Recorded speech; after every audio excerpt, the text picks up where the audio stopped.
Kelemahan orang intim, semua orang pasti ada kelemahannya. Kelemahan orang intim, pelupa, agak berantakan gitu ya.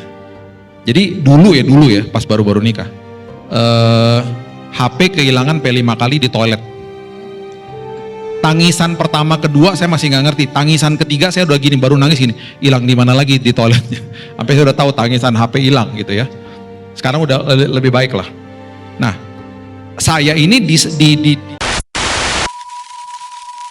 Shalom semua, selamat datang di Masyarakat Kristen dalam segmen Kata Pak Pen bersama Pastor Billy Lantang. Saya berharap saat kamu mendengarkan narasi ini, hatimu sedang terbuka untuk sebuah perubahan besar. Izinkan saya memulai ini dengan bertanya kepadamu, pernah gak sih kalian ngerasa kalau hidup kalian lagi benar-benar mentok? Masalah datang bertubi-tubi, entah itu soal kerjaan, keluarga, ekonomi, atau bahkan kesehatan. Sampai rasanya kita pengen banget bilang, Tuhan, tolong stop dong semua masalah ini, gue udah gak kuat. Seringkali pas kita dengar ayat di Filipi 4 ayat 13 yang bunyinya, segala perkara dapat kutanggung di dalam Dia yang memberi kekuatan kepadaku, kita menganggap ayat itu kayak mantra ajaib. Kita mikir kalau kita sebut ayat itu, maksir rebut, semua masalah langsung hilang, semua keinginan kita langsung dituruti, dan hidup kita auto mulus. Tapi benar gak sih konsepnya kayak gitu? Hari ini kita mau membedah sebuah khotbah yang sangat luar biasa dan menyentuh hati dari Pendeta Billy Lantang dalam persekutuan doa di PT Multigarjaya. Di video kali ini kita bakal belajar arti yang sebenarnya dari kekuatan di dalam Tuhan. Kita nggak cuma ngomongin teori, tapi kita bakal dengar kesaksian nyata bagaimana Pastor Billy divonis kanker darah stadium akut dan cuma punya sisa umur 3 bulan, tapi hidupnya justru diubahkan secara radikal. Siapkan catatanmu, siapkan hatimu, tonton sampai habis supaya maksud dan tujuan Tuhan dalam renungan ini dapat kamu pahami dengan baik. Dan bantu kami dengan like, komen, subscribe. Let's go! Saya dikasih tema nih, luar biasa nih temanya. Filipi 4 ayat 13. Kalau suka main basket, siapa yang suka basket? Tahu Stephen Curry dong ya? Tahu ya? Tahu sepatunya ada tulisan ayat yang mau dibahas hari ini ya? Di sepatunya dia tuh ada tulisan ini. Filipi 4 ayat 13. Segala perkara dapat kutanggung di dalam Dia yang memberi kekuatan kepadaku. Nah ini ayat seringkali dipakai sama banyak orang Kristen menjadi kata-kata sandi. Oh kalau gue katakan ini udah aman, ntar Tuhan akan kasih semuanya. Enggak juga sebenarnya, kalau kita lihat konteksnya bukan itu sebenarnya. Seringkali ayat ini dipakai untuk menjawab keinginan kita, bukan kebutuhan kita. Itu yang bahaya. Karena Tuhan itu datang membawa atau menjawab kebutuhan kita, baru keinginan kita.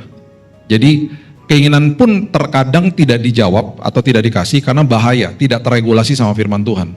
Nah itu sebabnya kalau kita ngerti ini ayat ditulis di penjara. Ini ayat ditulis di penjara sama Paulus yang sedang bergumul dan dia lagi ngasih tahu sama dirinya sendiri, segala perkara dapat kutanggung di dalam Dia yang memberi kekuatan kepada saya. Itu maksudnya adalah selama saya lagi ngelewatin masa-masa sulit, Tuhan menolong saya, Tuhan mengubah saya, Tuhan mengokohkan hidup saya. Itu sebenarnya ayat ini.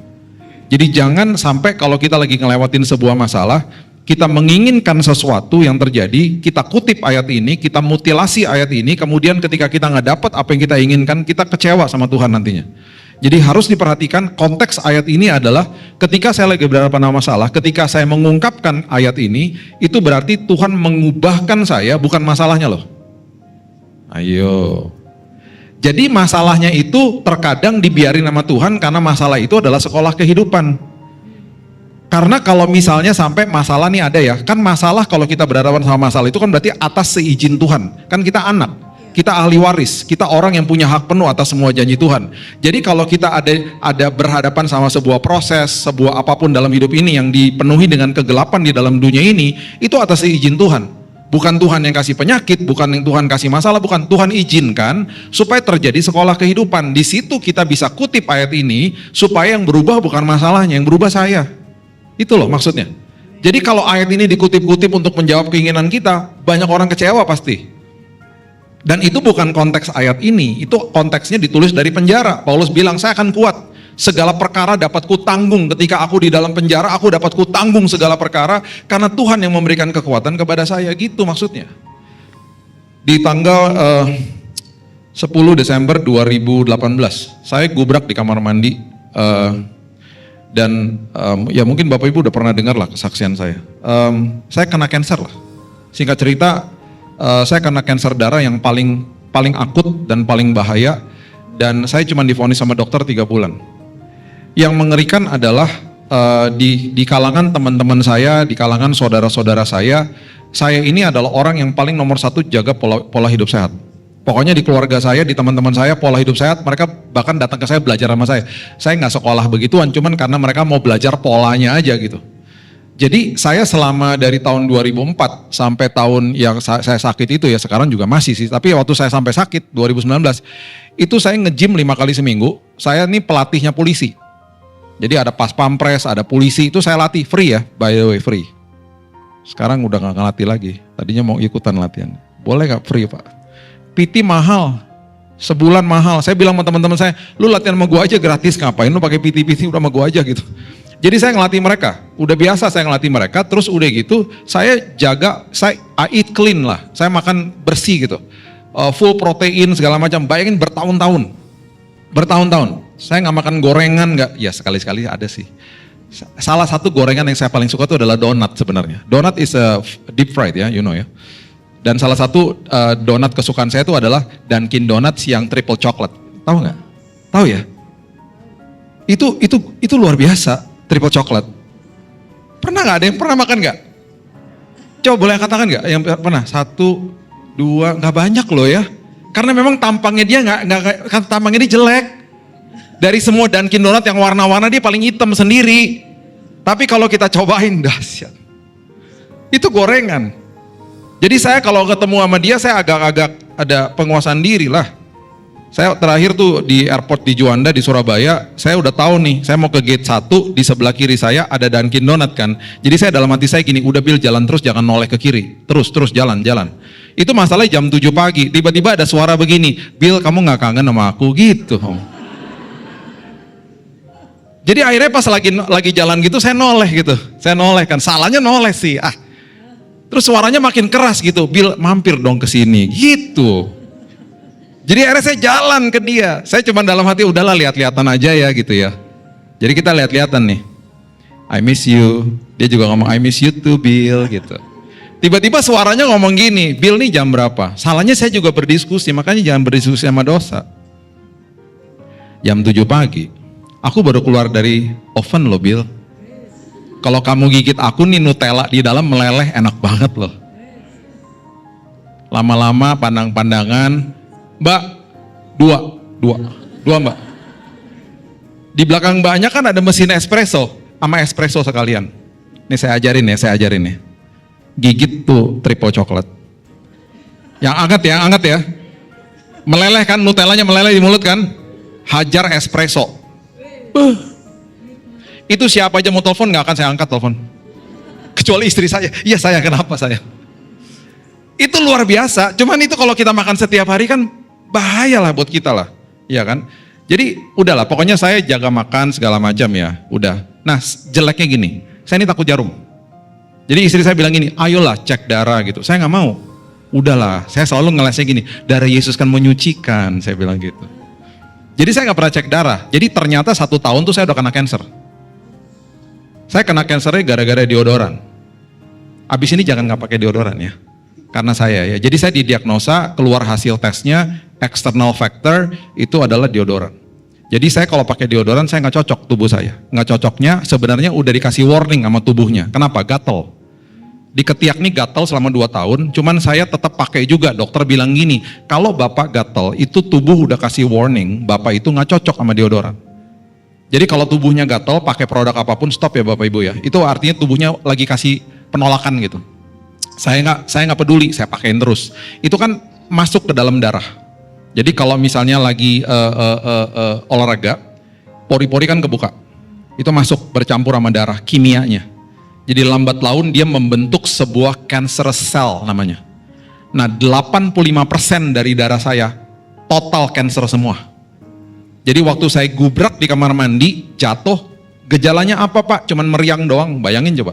Jadi tubuh saya itu nahan, jadi saya nggak pernah sampai fever, apa demam, nggak pernah. Pokoknya gubrak aja tiba-tiba, HB-nya tinggal 5, darah merahnya, habis sudah total. Terus trombosit turun, darah putih turun, dokter bilang gini, ini mah nggak mungkin baru sakit minggu lalu. Ini sakitnya udah berbulan-bulan, ada kemungkinan udah setahun yang lalu Bapak udah kena, cuman karena Bapak nggak pernah cek darah, jadi dia pelan-pelan lama-lama jadi cancer. Sekarang udah 85% Pak, udah semuanya udah cancer semua. Dimasukin rumah sakit bilang gini, Pak, menurut data kami, ini di Singapore General Hospital ya, dengan data yang sangat detail, mereka ambil lab itu dari NUH, National Hospital itu adalah lab tercanggih di Asia Tenggara. Hasilnya sangat akurat. Diambil sampelnya, dia bilang gini, berdasarkan sampel ini ya Pak, dan berdasarkan pergerakan sel kansernya tiap hari, kita mau kimo yang paling berat pun nggak akan nyampe kepada titik di mana dia lagi nyebarnya begitu cepat. Jadi berdasarkan lab test ini, usia Bapak tinggal 3 bulan. That's it. 3 bulan. Paling lama Bapak akan withstand 6 months, 6 bulan, that's it. Bapak Ibu, saya itu di rumah sakit waktu dengar dia ngomong begitu, nangis, sedih, takut, ya iyalah. Terus anak saya yang pertama masih di bangku SMA kelas 3, anak saya yang kedua di bangku kelas 6 SD, dua-duanya mau ujian. Ini tahun 2019. Terus kita nggak kasih tahu sama mereka cancer apa, cuman mereka nanya sama suster, mereka Google dong hari begini, kelihatlah langsung AML tuh berarti 3 bulan to live. Stres lah mereka. Terus lagi ngelewatin seperti begitu, yang kita hadapi setiap hari itu adalah hasil darah, dan saya terlalu panjang lah kalau saya ceritain semuanya. Saya udah mulai akhirnya berhadapan sama dokter yang masuk ke kamar saya ngomong begini, besok Bapak akan di kemo, besok kemonya nggak bisa lewat infus, harus dibolongin di dadanya karena itu pembuluh darah besar, Bapak akan ditetesin cairan kemonya itu selama 1 minggu, 3,5 liter akan masuk ke dalam tubuh Bapak. Itu saya waktu dengar itu saya bilang gini, oke 3,5 liter saya pikir cuma infus biasa toh. Tiba-tiba dokternya bilang begini, Pak ini saya cuma mau kasih tahu cairan yang masuk ke tubuh Bapak kalau 1 tetes jatuh ke kulitnya suster melepuh Pak. Jadi Bapak bisa bayangin 3,5 liter diinjeksi masuk ke dalam tubuh Bapak, organ-organ Bapak akan shutdown, akan mati, kebakar. Jadi setelah 1 minggu diobatin, dimasukin cairan kemo, Bapak akan ngalamin yang namanya kelojotan, Bapak akan panas lebih dari 40 derajat, Bapak akan dilarikan masuk ke ICU, Bapak akan kena yang namanya koma akut, Bapak pakai ventilator, Bapak mati habis itu Pak. Terus saya bilang gini, ngapain diobatin kalau gitu? Ujungnya mati. Terus dia bilang gini, kita udah gak punya pilihan. Ini adalah pengobatan yang paling berat, yang kita harus kasih. Dan resikonya gara-gara pengobatannya, bukan karena penyakitnya, Bapak mati gara-gara pengobatannya. Karena udah gak ada harapan gitu loh. Jadi Pak, mohon maaf, boleh nggak ditandatangan sertifikat ini supaya kalau Bapak meninggal istri nggak akan tuntut rumah sakit, karena saya udah jelasin sejelas-jelasnya. Saya mau ngomong apa coba? Kita kutiplah ayat ini. Dalam segala perkara dapat kutanggung di dalam Dia yang memberikan kekuatan kepada saya. Jadi saya juga harus kasih tahu gini. Saya ini menikah sama MacGyver. Tahu MacGyver nggak? Jadi istri saya ini logika tinggi. Saya menikah sama istri yang semua pakai logika, dimensi iman kagak ada. Orangnya terlalu pandai lah. Dia gercep, mikirnya out of the box. Saya juga nggak bodoh-bodoh amat, saya lulusan S2, summa cum laude lah gini-gini, makanya rambutnya habis, ya kan. Saya nikah sama dia, saya suka begini nih, suka bengong gini. Wow, pernyataannya dia tuh membuat saya gini, wow, bagus juga sih ide kamu gitu. Itu tuh saya menikah sama orang kayak begitu. Nih ya, saya di rumah ya. Nih saya kasih contoh aja nih. Saya keluar dari kamar, saya bilangin, ibu di mana? Kok lagi hujan-hujan hilang istri saya? Itu Pak di genteng, lagi betulin genteng bocor katanya. Kata orang di rumah. Itu that's my wife. Oke?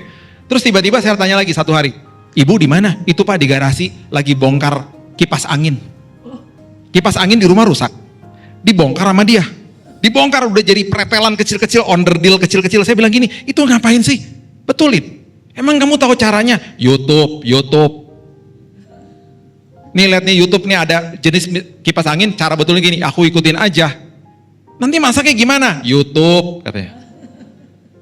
Setelah 2 jam, kipas angin terpasang dan kipas angin nyala kembali.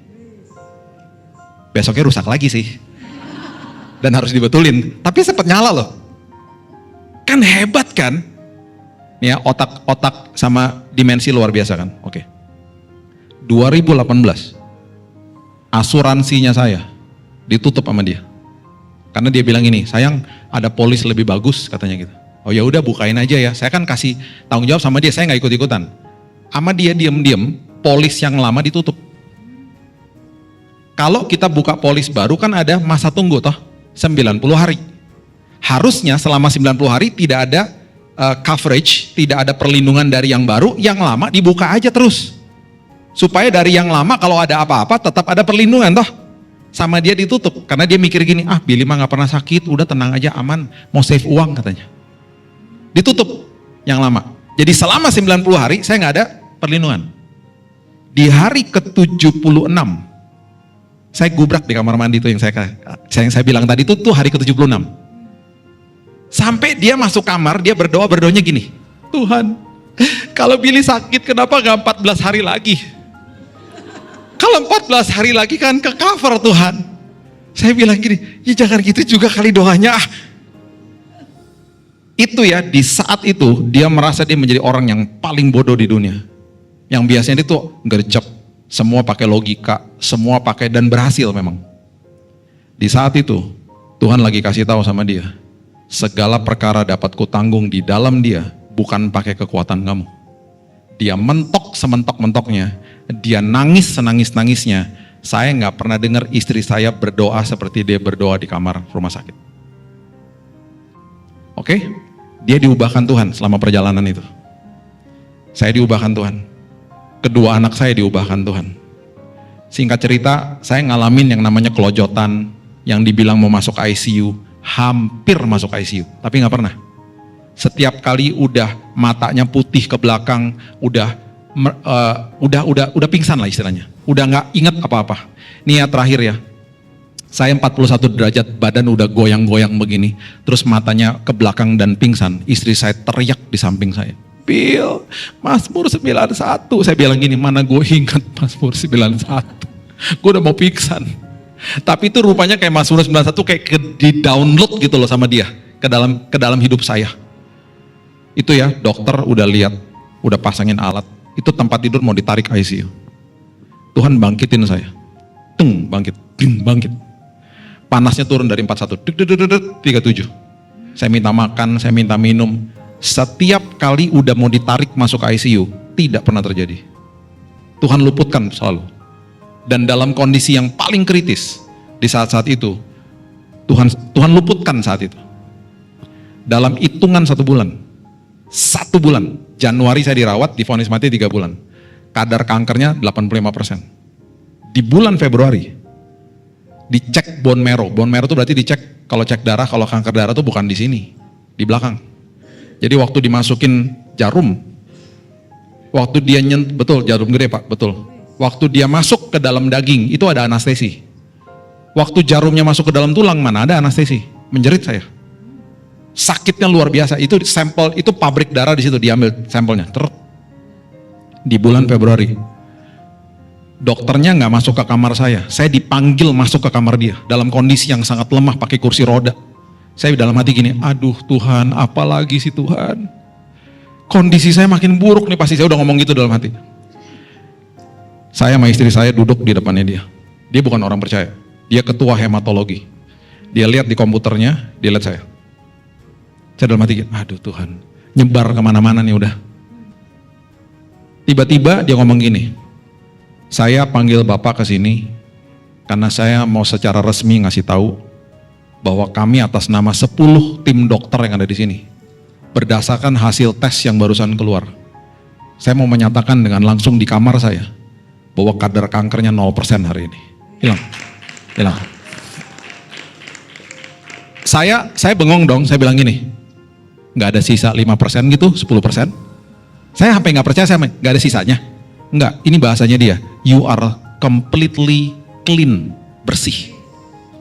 Di situ saya bersaksi sama dia, Dok, Karena ini nggak pernah terjadi, di dalam case-nya dia tuh nggak pernah terjadi. Orang seperti saya, yang divonis mati, 85%, 1 bulan hilang kansernya. Nggak ada lah. Ini yang saya bilang, dok, kalau dokter masuk ke kamar saya lagi mau visit, dan dokter sampai, dan saya tahu ya, dia ada di belakang saya, dia nunggu di situ, sama suster. Kenapa? Karena kami lagi doa dan lagi perjamuan kudus dan kami nggak mau cepet-cepet. Kami selesaiin sampai kadang-kadang bisa 10 sampai 15 menit. Dia di situ aja. Kadang-kadang dia duduk di kamar saya, nungguin saya. Saya bilang, dok, kalau dokter masuk ke kamar dan saya lagi berdoa, saya itu berdoa kepada Tuhan saya namanya Yesus Kristus, juru selamat saya. Di kayu salib, dia ribuan tahun yang lalu sudah memberikan kesembuhan bagi saya. Dan itu yang saya percaya dan itu yang saya terima hari ini. Saya bersaksi sama dia. Saya berdoa Tuhan satu hari biarlah dia paham dan dia mengerti bahwa mujizat terjadi dengan pasiennya bukan karena kuat dan gagah kita dan gagah dia. Karena pengobatannya semua karena Tuhan Yesus. Jadi saya berdoa Tuhan satu hari dia diselamatkan sama Tuhan. Dan itu menjadi kesaksian kami di sana. Nah, Bapak Ibu sekarang gini, prinsipnya gini. Segala perkara dapat kutanggung di dalam dia yang memberi kekuatan kepadaku. Sekali lagi, itu untuk mengubahkan karakter kita, bukan masalah kita. Waktu saya disembuhkan dan saya pulang ke Indonesia dan orang bilang begini, Bill, lu dapat mujizat kesembuhan. Bukan, saya bilang. Mujizat yang gue terima, saya bilang sama teman-teman sama keluarga saya, adalah saya, istri saya dan 2 anak saya diubahkan Tuhan. Karakter kita diubahkan Tuhan, kita makin dekat sama Tuhan, itu mujizat yang paling hebat. Yang namanya kesembuhan itu bonus. Karena kesembuhan Tuhan tinggal balikin tangan kita sembuh. Tapi yang namanya perubahan karakter itu memerlukan respon kita. Makanya di penjara Paulus teriak, segala perkara dapat kutanggung di dalam dia yang memberi kekuatan kepada saya selama saya lagi di penjara. Itu maksudnya. Segala perkara dapat kutanggung selama aku sedang berhadapan sama badai kehidupan. Supaya di ujung daripada ini semuanya sekolah kehidupan terjadi. Jadi Bapak Ibu, saya cuma mau kasih kekuatan ini sama kita. Di dalam semua kehidupan ini, pastikan kalau lagi ada badai kehidupan, jangan diberhentikan kelasnya. Mari kita buka Markus pasal yang keempat, ayat yang ke-35. Markus pasal yang keempat, ayat 35. Coba lihat ya. Sorry, saya by the way sampai jam berapa ya? Jam 3. Seminar apa? Jam berapa ya? 15 menit lagi? Oh, 12.45. Oke. Oke, 15 menit lagi ya. Oke. Markus pasal yang keempat ya. Coba lihat ya.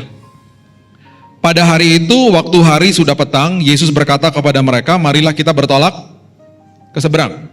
Oke, yang nyuruh bertolak ke seberang siapa yang ngajakin? Yesus kan? Betul gak? Dia bilang gini sama murid-murid, marilah kita bertolak ke seberang. Kalau dia bilang marilah kita bertolak ke seberang, itu sama dengan kita pasti sampai ke seberang dengan selamat. Ada amin? Karena Yesus yang suruh kan? Kalau saya yang suruh, Bapak Ibu yuk saya ajak nyebrang ke seberang, saya mana bisa kasih jaminan? Oke, ini namanya sekolah kehidupan. Ini namanya kelas. Kalau orang bolos dari kelas, tidak masuk ke kelas, bahkan memberhentikan kelasnya, dia akan ujungnya jadi mengerti nggak tentang pelajarannya? Nggak akan, setuju ya? Semua setuju ya? Kalau kelas diberhentikan, kalau kita istilahnya bolos, kabur dari kelas kita nggak akan ngerti pelajarannya, betul ya? Badai kehidupan, masalah kehidupan, itu adalah sekolah kehidupan. Oke? Marilah kita bertolak ke seberang. Sekarang saya mau tanya lagi, Yesus tahu nggak akan ada badai? Jelas dia tahu. Yesus tahu nggak dia akan tidur di buritan di kapal itu? Jelas dia tahu. Mereka meninggalkan orang banyak, ayat 36, bertolak membawa Yesus beserta dengan mereka dalam perahu di mana Yesus telah duduk, perahu-perahu lain menyertai dia.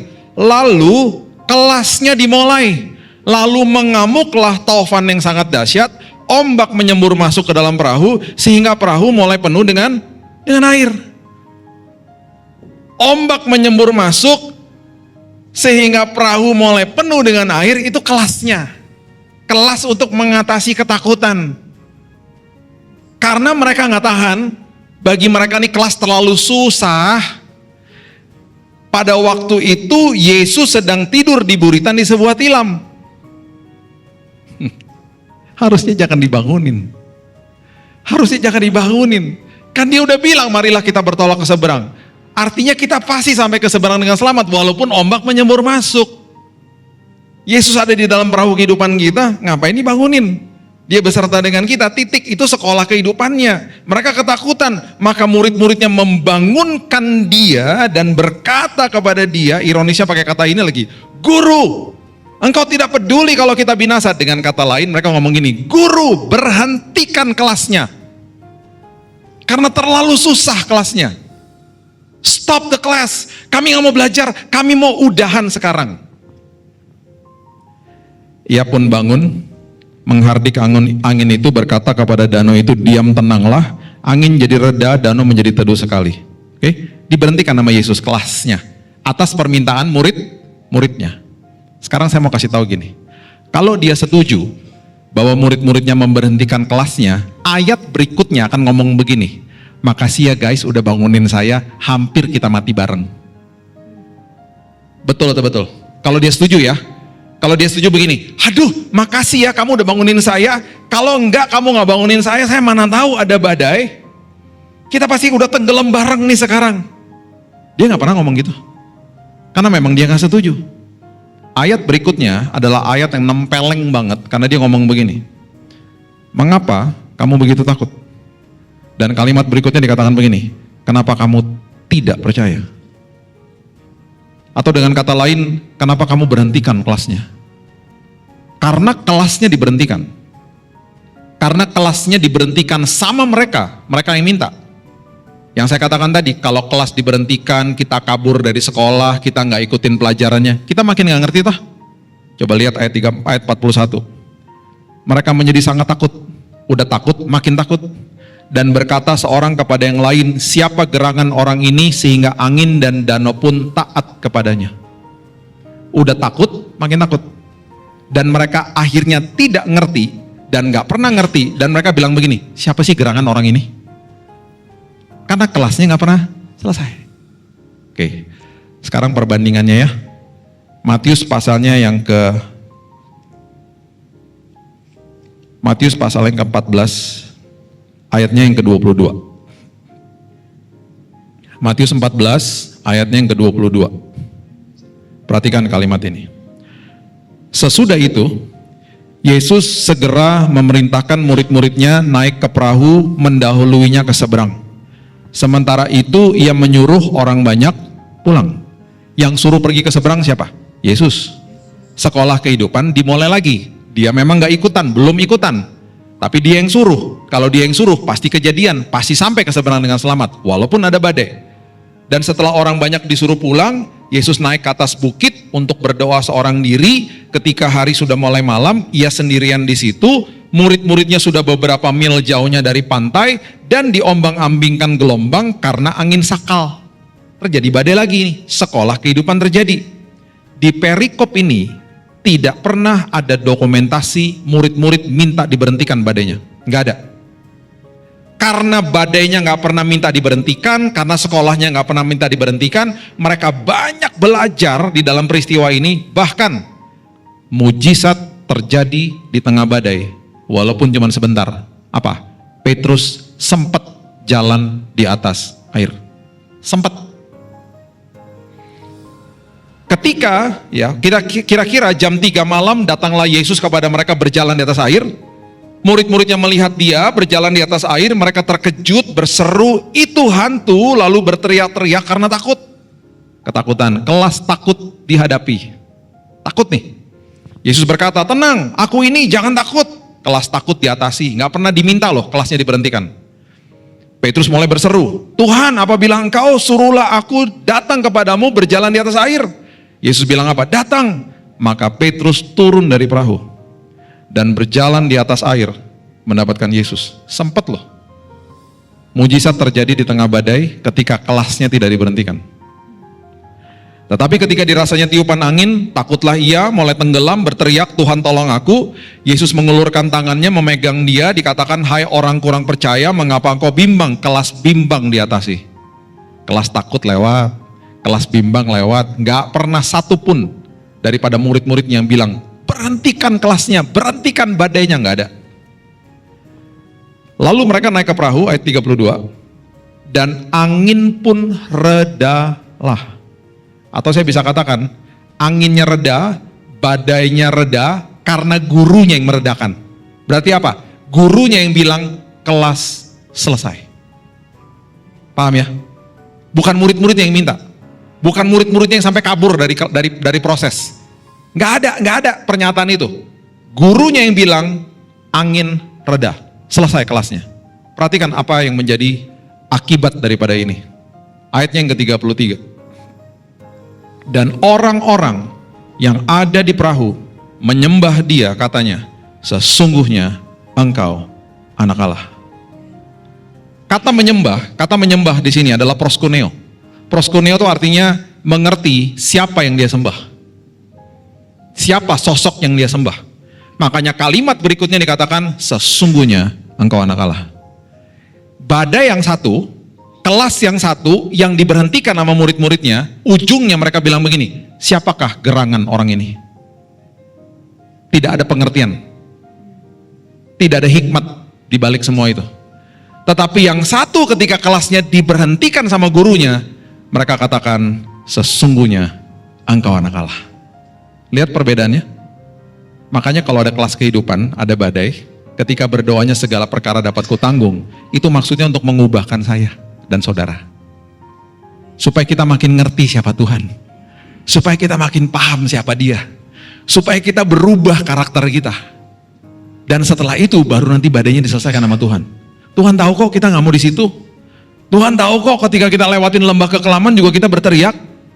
Tapi ingat satu hal. Orang Kristen artinya pengikut Yesus. Pengikut Yesus berarti tangan Tuhan yang perkasa tidak pernah sedetik pun lepasin kita. Karena tangannya yang perkasa menggandeng kita. Bahkan memang melewati lembah-lembah yang gelap. Tapi tangan yang perkasa itu selalu katakan, tidak pernah sedetik pun aku tinggalkanmu. Sering juga kita berteriak begini, Tuhan, ujungnya kok gak kelihatan Tuhan, nanti kayak gimana ujungnya? Udah tenang aja, firmanku adalah pelita, bukan lampu sorot. Jadi engkau hanya bisa lihat langkah demi langkah. Nanti ujungnya, di depannya, saya udah ada di sana. Karena Ulangan 31 ayat 8, coba lihat, ayat terakhir coba lihat ya. Saya udah ada di sana. Saya udah menyiapkan yang terbaik. Tugas kamu hanya percaya kepada saya, jalan aja sama saya, tenang aja, dan setiap hari engkau akan lihat firman itu yang akan menuntun langkahmu di hari-hari gelapmu. Ujungnya sudah aku siapkan yang terbaik. Itu Tuhan. Ulangan 31 ayat 8 mengatakan dia sendiri akan berjalan di mana? Depanmu. Dia sendiri akan menyertai engkau. Dia tidak akan membiarkan engkau, tidak akan meninggalkan engkau, janganlah takut, janganlah patah hati. Ini ayat adalah ayat yang sedang menggambarkan the omnipresence of God. Ayat yang menggambarkan kemahadiran Tuhan. Dia ada di depan saya, dia ada bersama dengan saya. Itu Tuhan. Ya. Saya tutup sama kisah ini ya. Kalau kita hari ini ngelihat hari besok, dan kita berani bilang Tuhan segala perkara dapat kau tanggung. Sekarang mulai camkan baik-baik apapun tekanan, apapun masalah, apapun proses yang sedang saya hadapi. Ingat, ini diizinkan sama Tuhan. Di ujung daripada ini semuanya, nomor satu yang terjadi bukan masalahnya berubah, sayanya berubah. Saya menjadi orang yang lebih makin serupa dan segambar seperti Tuhan. Saya adalah orang yang akhirnya karakternya diubahkan Tuhan. Di ujung daripada ini semuanya, itu yang menjadi mujizat yang paling hebat yang terjadi dalam hidup kita. Dan satu hal juga kita perlu perhatikan. Ketika ada penundaan, ketika ada seolah-olah pintunya ditutup, ingat Tuhan berjalan di depan kita, berarti dia udah tahu apa yang terjadi di depan kita. Kalau sampai ada pintu ditutup, kalau sampai ada penundaan karena dia tahu mungkin ada bahaya di balik itu, jangan komplain. Selalu bilang gini, makasih ya Tuhan, karena orang yang suka komplain sama Tuhan adalah orang yang ikut Tuhan yang maha tahu, dianya sok tahu. Kita tahu apa sih? Contoh ya, nanti di sorga pasti banyak yang malu ketika Tuhan bilang gini, kamu ingat gak di mobil kamu marah-marah sama suami kamu marah-marah sama istri kamu, gara-gara HP ketinggalan di rumah, kamu udah jalan harus balik lagi ke rumah. Ingat gak? Iya. Kamu kan gak pernah tahu kalau kamu lebih cepat 5-10 menit ada tabrakan di tol. Bisa-bisa kamu yang kena. Saya yang izinkan itu terjadi. Karena di balik itu semuanya ada bahaya di depan kamu. Kita kan nggak tahu. Karena kita bukan maha tahu. Kerjaan kita ngapain? Komplain. Makanya itu yang saya bilang, orang yang komplain sama Tuhan adalah orang yang ikut Tuhan yang maha tahu, dianya sok tahu. Jadi senantiasa isi hidup kita dengan apa? Makasih ya Tuhan, Engkau tahu yang terbaik buat saya. Siapa sih saya Tuhan? Saya tutup sama ini ya. Istri kan MacGyver ya. Tapi karena dia MacGyver, dia punya titik lemah juga lah. Jadi gini, dia ini kalau di diagnosa dominan, intim, stabil, cermat, dia tuh intim dominan. Orang intim itu temannya banyak. Orang intim kalau ketemu orang, rame pokoknya. Kelemahan orang intim, semua orang pasti ada kelemahannya. Kelemahan orang intim, pelupa, agak berantakan gitu ya. Jadi dulu ya, pas baru-baru nikah, HP kehilangan 5 kali di toilet. Tangisan pertama, kedua saya masih nggak ngerti. Tangisan ketiga saya udah gini, baru nangis gini. Hilang di mana lagi di toiletnya. Sampai saya udah tahu tangisan HP hilang gitu ya. Sekarang udah lebih baik lah. Nah, saya ini di diagnosa di tes kepribadian stabil cermat. Stabil cermat itu berarti lebih teliti daripada dia. Nah, kalau traveling, ya besok nih kita hari Senin nih traveling, dia sama saya nih. Itu paspor saya ngurusin, pokoknya segala macam udah saya pegang lah. Nah ini 2 tahun lalu kita nih ada rapat yayasan, ya yayasan kita di Jakarta ada namanya Yayasan Immanuel yang kita kelola, kita bantu hamba Tuhan di daerah banyak banget ya. Saya juga terlibat di dalam Mission Aviation Fellowship yang ada 12 pesawat baling-baling di daerah Papua. Itu setiap tahun kita ke sana. Mungkin Bapak Ibu nggak pernah lihat karena itu nggak ada YouTube-nya ya. Jadi saya tuh udah biasa ke kota kecamatan, kota kabupaten, ke desa, dusun udah biasa lah. Karena yayasan kami bantu hamba Tuhan yang ada di daerah udah 59 tahun. Dan divisi ini udah saya sama istri saya pegang udah 20-an tahun lah. Divisi hamba Tuhan ini. Jadi kami udah biasa datang ke tempat-tempat seperti itu. Nah, ini besok doakan. Hari Senin ini saya sama istri saya berangkat ke Nampa, Idaho namanya. Di Amerika tuh markasnya MAF. Mereka melatih pilot-pilot yang mau terbang di Papua. Bayangin ya, ini ex-Air Force-nya Amerika loh. Mereka terbangin pesawat tempur loh. Tapi ketika mereka mau dikirim ke Papua, mereka harus dilatih namanya mountain flying. Terbang di antara gunung-gunung. Jadi di Rocky Mountains di sana mereka terus terbang pesawat yang baling-baling di antara manuver di atas gunung. Ngeri lah, saya pernah terbang sama mereka di Papua, ngeri. Terus mendaratnya di mana? Di atas gunung mendaratnya. Terus kalau mau mendarat, dia harus muter-muterin dulu supaya orang di dusun itu ngelihat di atas pesawat mau mendarat supaya babi-babinya dipeluk. Karena kalau babinya nggak dipeluk, kita mendarat nabrak tuh babi, hancur pesawatnya. Terus mau dibetulin gimana di atas sana? Ntar harus ada pesawat lagi datang ke sana, repot kan? Jadi muter dulu, babi dilihat udah dipelukin, baru kita mendarat. Ngeri juga ya. Itu saya pernah tuh kayak begitu tahun lalu dan akan lagi nih tahun-tahun yang berikutnya. Jadi doakan itu yang kita lakukan tiap bulan. Nah ini istri saya mau pergi nih ke meeting di Bangkok nih. Saya nggak ikut karena meeting sama yayasan-yayasan ada dari Cina, dari mana-mana lah. Kita ngumpul sama-sama. Kita keluar dari kamar ya. Saya udah bilang gini, paspor udah dibawa nggak? Kan biasa saya yang bawa. Udah katanya. Di mobil saya tanya lagi, beneran udah dibawa? Dia marah loh. Enaknya ngomongin istri kalau dia nggak di sini. Bebas banget gitu kayaknya ya. Udah Bill, kamu tuh bawel banget sih. Udah ya udah cuma nanya aja gitu. Terus udah kan kita jalan ya. Hampir mau keluar dari kompleks perumahan, ada suara lagi tau nggak? Bill, sekarang kamu tanya sama dia dan minta supaya paspornya dikasih tunjuk. Tuhan, tadi dia bete loh gue tanya. Nanti gue tanya lagi, gue diusir dari mobilnya. Repot juga nih. Tapi ya udah saya tanya, sayang, boleh nggak lihat paspornya? Bill kamu tuh bawel banget sih, udah dibawa nih paspornya nih. Boleh nggak dibuka? Kenapa saya minta dibuka? Karena gini, paspor kalau udah kadaluarsa, di dalamnya ada apa? Guntingannya, betul nggak? Digunting, berlaku nggak? Ya enggak lah. Coba buka, aduh kamu tuh bawel banget sih, dibuka sama dia, pas saya lihat begini, ada guntingannya. Berarti kan tuh paspor gak berlaku. Paspor kadaluarsa kan, saya seneng dong dalam hati, gue bener loh ya kan, tapi harus cool. Jangan ketawa Bill, jangan ketawa, diam aja. Tiba-tiba ada suara lembut banget, iya nih salah nih. Terus saya ngomong juga lembut, jadi mau ngapain? Ya udah balik aja ke rumah. Oke. Kan masih di kompleks perumahan kan? Dari situ ke rumah kira-kira 5 menit kan? Itu kesempatan saya khotbahin dia. Wah, kesempatan tuh. Sayang, gini dengerin. Ini jam berapa? Jam 4 kan? Kita tinggal di mana? Jakarta. Kita nggak ke Halim loh. Biasa kita kalau ada apa-apa selalu ke Halim karena lebih dekat ke rumah. Kita tinggal di pusat. Kita nih mau ke Banten loh, Soekarno-Hatta. 30 kilo dari rumah. Tadi kita lihat Google Map berapa? 1,5 jam toh, kan udah rush hour, udah macet nih. Bayangin ya, saya nggak minta paspor dibuka tadi. Kamu udah kekeh, udah pokoknya di paspor bener. Kita sampai di sana nih, yang terjadi apa? Kamu keluar dari mobil, ya kita say goodbye, kamu masuk ke dalam, saya pulang kan? Kamu datang kuculuk-kuculuk ke dalam counter, kamu kasih paspor kamu mau check in sama orang di counter, dibuka paspornya, bener gak? Orang di counter bilang apa? Bu, paspornya kadaluarsa, ini ada gak paspor yang bener? Kamu panik gak? Panik. Kamu kagak bisa pakai KTP karena ini bukan domestik, bener gak? Yang terjadi apa? Kamu panik, kamu telepon saya udah on the way pulang, 1,5 jam lagi tuh pulang. Di tol, 30 kilo dari rumah. Bill, ini paspor salah dibawa, tolong jemputan pulang bawain ke sini gitu. Saya pulang 1,5 jam, saya balik 1,5 jam, 3 jam, ketinggalan pesawat. Gara-gara paspor salah bawa, bener gak?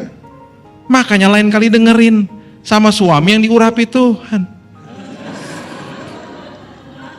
Ada maksudnya Tuhan ambil rambut saya supaya ketika ada hikmat dan urapan cepat masuk. Puas banget ya pokoknya khotbahin dia. Puas banget pokoknya. Iya katanya gitu. Sampai di rumah dia ambil paspornya kan. Saya nggak mau langsung percaya. Ntar paspor gue dibawa. Coba buka dulu paspornya. Dibuka udah saya tahu udah persis sama. Udah paspornya dia baru kita berangkat. Saya buka Google Map lagi. Kan di Jakarta tol banyak ya. Pas saya buka diarahin ke tol yang lain. Cuman 50 menit. Lebih cepat. Saya bilang gini, makasih ya Tuhan. Saya bilang saya nggak tahu di jalanan itu ada apa. Tapi paling nggak Tuhan kasih waktu lebih cepat. Bapak Ibu, kalau ada penundaan, ada hal-hal yang nggak baik, ingat yang diubahkan kita dulu, sabar. Ya, segala perkara dapat kutanggung tuh artinya kita yang berubah. Nanti ya setelah kita cari kerajaan sorga dan kebenaran, baru masalahnya dihalau sama Tuhan. Itu beres mah, itu urusannya Tuhan udah. Yang penting kitanya berubah dan kitanya menjadi orang yang lebih luar biasa. Amin. Berikan tepuk tangan kita untuk Tuhan kita. Setelah kita mendengar renungan tadi, izinkan saya untuk membahas beberapa hal penting. Namun sebelum itu, yuk kami mengajak teman-teman semua untuk mengembangkan channel ini dengan cara ikut berdonasi untuk perkembangan channel ini. Link donasi ada di link komentar atau fitur Super Thanks yang disediakan YouTube. Terima kasih. Mari kita lanjut ke ringkasan renungan. Konteks asli Filipi 4 ayat 13 bukan mantra keinginan. Mari kita mulai dari akarnya. Pastor Billy Lantang membuka khotbahnya dengan meluruskan kesalahpahaman banyak orang Kristen tentang ayat populer, Filipi 4 ayat 13. Banyak orang memakai ayat ini untuk memaksakan keinginan mereka egois, misalnya biar lulus ujian tanpa belajar, biar proyek langsung gol, atau biar jadi kaya raya secara instan. Padahal, Tuhan itu datang untuk menjawab kebutuhan kita, bukan sekedar menuruti keinginan kita. Keinginan yang tidak teregulasi oleh firman Tuhan justru bisa berbahaya buat hidup kita. Konteks asli dari ayat ini ditulis oleh Rasul Paulus saat dia berada di dalam penjara. Bayangkan, Paulus menulisnya bukan saat dia lagi santai di pantai atau dapat bonus besar, melainkan saat dia lagi menderita di balik jeruji besi. Arti kata segala perkara dapat kutanggung di sini adalah, selama saya melewati masa-masa sulit dan kelam ini, Tuhan menolong saya. Tuhan mengubah diri saya, dan Tuhan mengokohkan hidup saya. Jadi, fokus ayat ini bukan tentang mengubah keadaan atau masalah kita secara instan, melainkan tentang bagaimana Tuhan mengubah diri kita di dalam masalah tersebut. Kesaksian nyata, vonis kanker 3 bulan dan sekolah kehidupan. Pastor Billy membagikan sebuah pengalaman pribadi yang sangat dramatis. Pada tanggal 10 Desember 2018, beliau tiba-tiba jatuh pingsan di kamar mandi. Singkat cerita, beliau didiagnosis menderita acute myeloid leukemia atau kanker darah yang paling akut dan agresif. Dokternya bahkan memvonis bahwa usianya hanya tersisa 3 bulan saja atau paling lama bertahan 6 bulan. Ironisnya, di kalangan keluarga dan teman-temannya, Pastor Billy adalah ikon hidup sehat, Beliau rajin nge-gym 5 kali seminggu, melatih fisik polisi dan pas pampres secara gratis, serta selalu eat clean, makan bersih tinggi protein tanpa gorengan. Satu-satunya kelemahan kulinernya hanyalah donat coklat Dunkin Donuts yang sesekali dia makan dengan espresso. Namun petaka datang dari hal kecil yang sering diabaikan, deodoran. Tubuhnya sebenarnya sudah memberikan sinyal peringatan, warning, berupa rasa gatal di ketiak selama 2 tahun akibat ketidakcocokan zat kimia. Tapi karena merasa sehat, beliau mengabaikannya. Zat kimia dari deodoran itu masuk ke pori-pori yang terbuka saat olahraga, bercampur dengan darah, hingga akhirnya 85% total darah di tubuhnya penuh dengan sel kanker. Kondisinya kritis. Ketika dirawat di Singapore General Hospital, tim dokter bersiap melakukan kemoterapi paling berat. Cairan kemo sebanyak 3,5 liter harus dimasukkan langsung melalui lubang di dadanya, bukan infus biasa. Karena jika cairan itu menetes ke kulit suster, kulitnya bisa melepuh. Dokter terus terang menyatakan bahwa efek samping kemoterapi ini sangat mematikan. Organ tubuh akan mati terbakar, shutdown, pasien akan kejang-kejang, demam di atas 40 derajat, koma akut, harus memakai ventilator, dan ujung-ujungnya meninggal. Dokter bahkan meminta istri Pastor Billy menandatangani surat pernyataan agar tidak menuntut rumah sakit jika beliau meninggal akibat pengobatan. Di titik nadir inilah, ayat Filipi 4 ayat 13 diuji secara nyata. Bukan masalahnya yang langsung dihilangkan, melainkan karakter mereka sekeluarga yang menjadi diubahkan. Kisah sang istri, logika manusia versus dimensi iman. Pastor Billy menceritakan dengan jenaka bahwa istrinya adalah tipe orang yang sangat logis, cerdas, taktis, mirip tokoh fiksi MacGyver yang bisa membetulkan apa saja sendiri, mulai dari genteng bocor sampai membongkar kipas angin rusak modal video YouTube. Namun karena terlalu mengandalkan logika manusia, sang istri membuat keputusan fatal pada tahun 2018. Dia menutup polis asuransi lama milik Pastor Billy demi membuka polis baru yang dianggap lebih menguntungkan untuk menghemat uang, sebab dia yakin suaminya tidak pernah sakit. Masalahnya, polis baru memiliki masa tunggu atau waiting period selama 90 hari. Di hari ke-76, tepat di dalam masa kosong tanpa perlindungan asuransi tersebut, Pastor Billy justru jatuh pingsan di kamar mandi. Di momen inilah semua logika cerdas istrinya mentok total. Dia merasa menjadi orang paling bodoh di dunia karena tidak bisa berbuat apa-apa. Tuhan sedang meruntuhkan kesombongan logika manusia untuk membawa mereka masuk ke dalam dimensi iman. Istrinya menangis sejadi-jadinya dan belajar berserah penuh, sebuah doa yang belum pernah dia panjatkan sebelumnya. Mukjizat kesembuhan 0% kanker. Selama masa kritis, Pastor Billy mengalami demam tinggi hingga 41 derajat, mata memutih ke belakang, dan sudah siap ditarik ke ruang ICU. Di saat kritis itu, istrinya mendekat dan membisikkan firman dari Mazmur 91.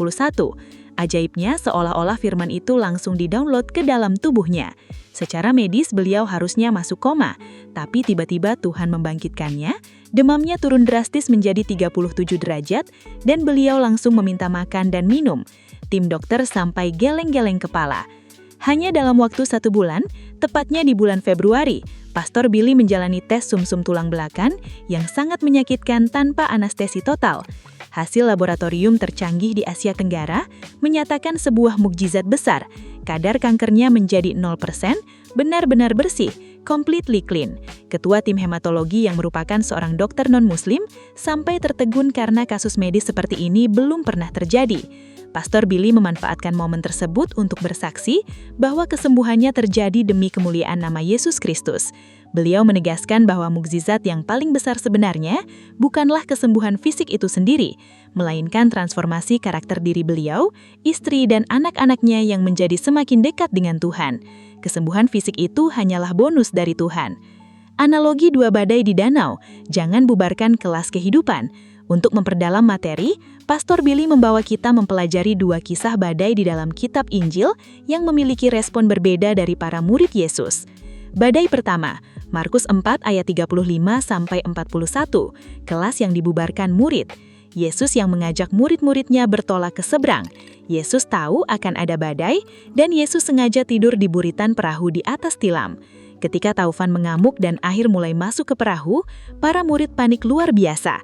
Mereka membangunkan Yesus dengan kalimat ironis penuh komplain. "Guru, engkau tidak peduli kalau kita binasa." Secara tidak langsung para murid sedang berkata, "Tuhan, kelas ini terlalu susah, tolong berhentikan kelasnya." Yesus pun bangun, menghardik badai dan seketika danau menjadi teduh. Tapi setelah itu Yesus menegur mereka dengan keras, "Mengapa kamu begitu takut? Mengapa kamu tidak percaya?" Karena murid-murid meminta kelas dibubarkan sebelum waktunya, mereka kehilangan esensi pelajaran.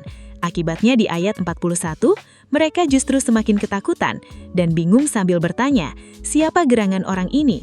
Mereka tidak mendapatkan hikmah dan tidak mengenal siapa Yesus yang sebenarnya karena mereka kabur dari proses sekolah kehidupan. Badai kedua, Matius 14 ayat 22-33, kelas yang selesai tepat waktu. Dalam kisah ini, Yesus memerintahkan murid-muridnya pergi naik perahu mendahuluinya ke seberang. Terjadi angin sakal dan badai dahsyat yang mengombang-ambingkan mereka di tengah danau.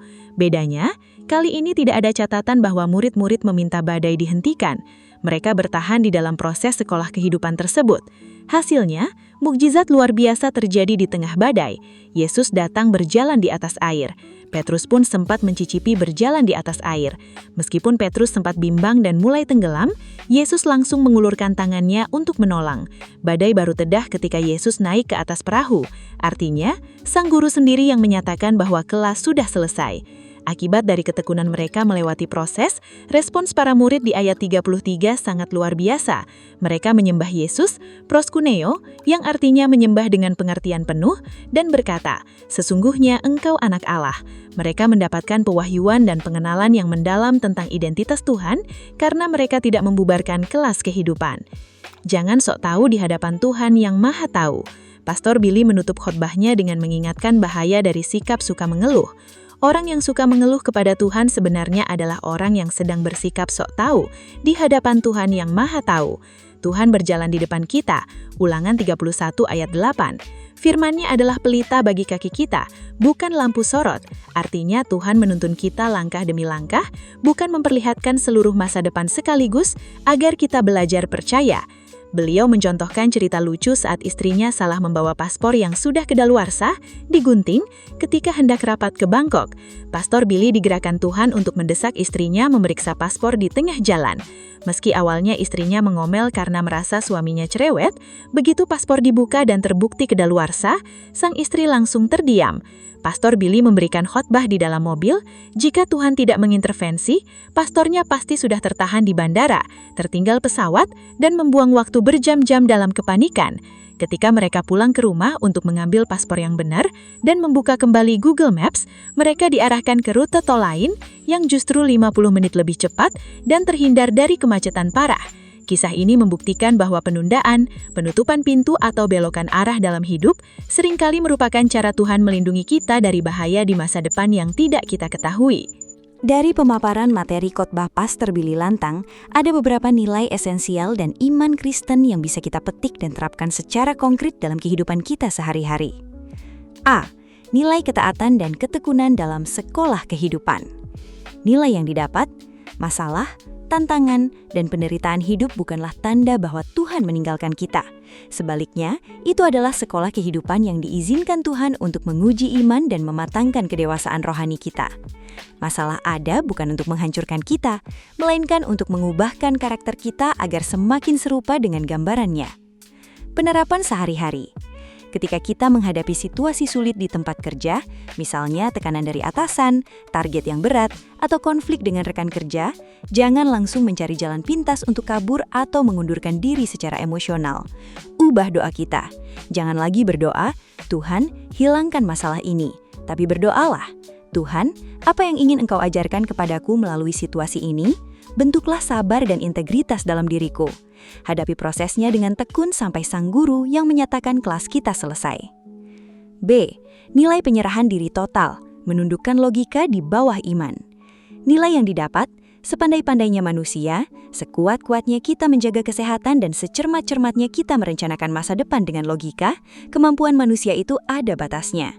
Bersandar sepenuhnya pada kekuatan sendiri atau materi hanya akan berujung pada kekecewaan yang mendalam saat badai besar datang. Penerapan sehari-hari. Kita wajib merencanakan masa depan, mengelola keuangan dan menjaga kesehatan fisik dengan baik. Namun, kita tidak boleh menaruh rasa aman kita pada hal-hal tersebut. Ketika ada rencana kita yang gagal, bisnis yang tiba-tiba seret, atau kesehatan yang menurun, kita harus belajar merendahkan hati, berlutut, dan berserah penuh dalam doa seperti yang dilakukan istri Pastor Billy. Akui keterbatasan kita di hadapan Tuhan dan izinkan iman mengambil alih jalannya kendali hidup kita. C. Nilai rasa syukur dan menghilangkan sikap komplain. Nilai yang didapat, mengeluh atau komplain, mencerminkan hati yang tidak percaya pada kedaulatan Tuhan. Tuhan berjalan di depan kita. Ulangan 31 ayat 8, Dia mengetahui bahaya tersembunyi apa yang ada di depan langkah kita. Penundaan atau kegagalan seringkali merupakan bentuk proteksi atau perlindungan terselubung dari Tuhan. Penerapan sehari-hari. Belajarlah mengucap syukur dalam segala hal, termasuk untuk hal-hal sepele yang mengganggu kenyamanan kita. Misalnya saat kita tertinggal kereta, kejebak macet, atau barang berharga kita ketinggalan di rumah sehingga menghambat perjalanan kita. Alih-alih marah-marah dan merusak suasana hati, ambillah nafas dalam-dalam dan katakan, "Terima kasih Tuhan, Engkau Maha Tahu, mungkin Engkau sedang menyelamatkanku dari mara bahaya di depan sana." Miliki hati yang tenang dan percaya pada navigasi ilahi. D. Nilai integritas dan fokus pada kerajaan surga. Nilai yang didapat, di bagian akhir doanya Pastor Billy, menekankan pentingnya bagi setiap pekerja untuk menyadari bahwa mereka dikirim dari kerajaan surga ke tempat kerja masing-masing. Kita bekerja bukan sekedar mencari uang demi kepuasan duniawi, melainkan untuk menjadi pengelola bumi yang bertanggung jawab. Penerapan sehari-hari. Terapkan integritas tinggi dalam pekerjaan kita. Jangan mencuri waktu kerja untuk urusan pribadi yang tidak penting. Selesaikan setiap tugas dan tanggung jawab dengan segenap hati seperti untuk Tuhan dan bukan untuk manusia. Ketika kita memiliki cara pandang bahwa pekerjaan kita adalah sebuah ibadah dan pelayanan, maka kualitas kerja kita akan meningkat dan kehadiran kita akan menjadi berkat bagi lingkungan sekitar. Teman-teman, kesimpulan dari khotbah Pastor Billy Lantang ini benar-benar menampar sekaligus menguatkan kita semua. Ingat baik-baik prinsip ini. Segala perkara dapat kutanggung di dalam Dia, itu artinya kekuatan dari Tuhan diberikan supaya diri kita yang berubah, bukan masalahnya yang dihilangkan. Mukjizat yang paling besar di dalam hidup seorang pengikut Kristus bukanlah saat semua badai diredakan secara instan, melainkan saat karakter kita diubahkan menjadi lebih sabar, lebih percaya dan lebih melekat kepada Tuhan di tengah amukan badai tersebut. Jangan pernah mencoba menjadi orang yang sok tahu dengan terus-menerus mengeluh di hadapan Tuhan yang Maha Tahu. Jika hari ini kalian sedang menghadapi pintu yang tertutup atau penundaan yang membingungkan, tenangkan hati kalian. Tuhan sudah berjalan di depan kamu, Dia tidak akan pernah membiarkanmu dan Dia tidak akan pernah meninggalkan kamu.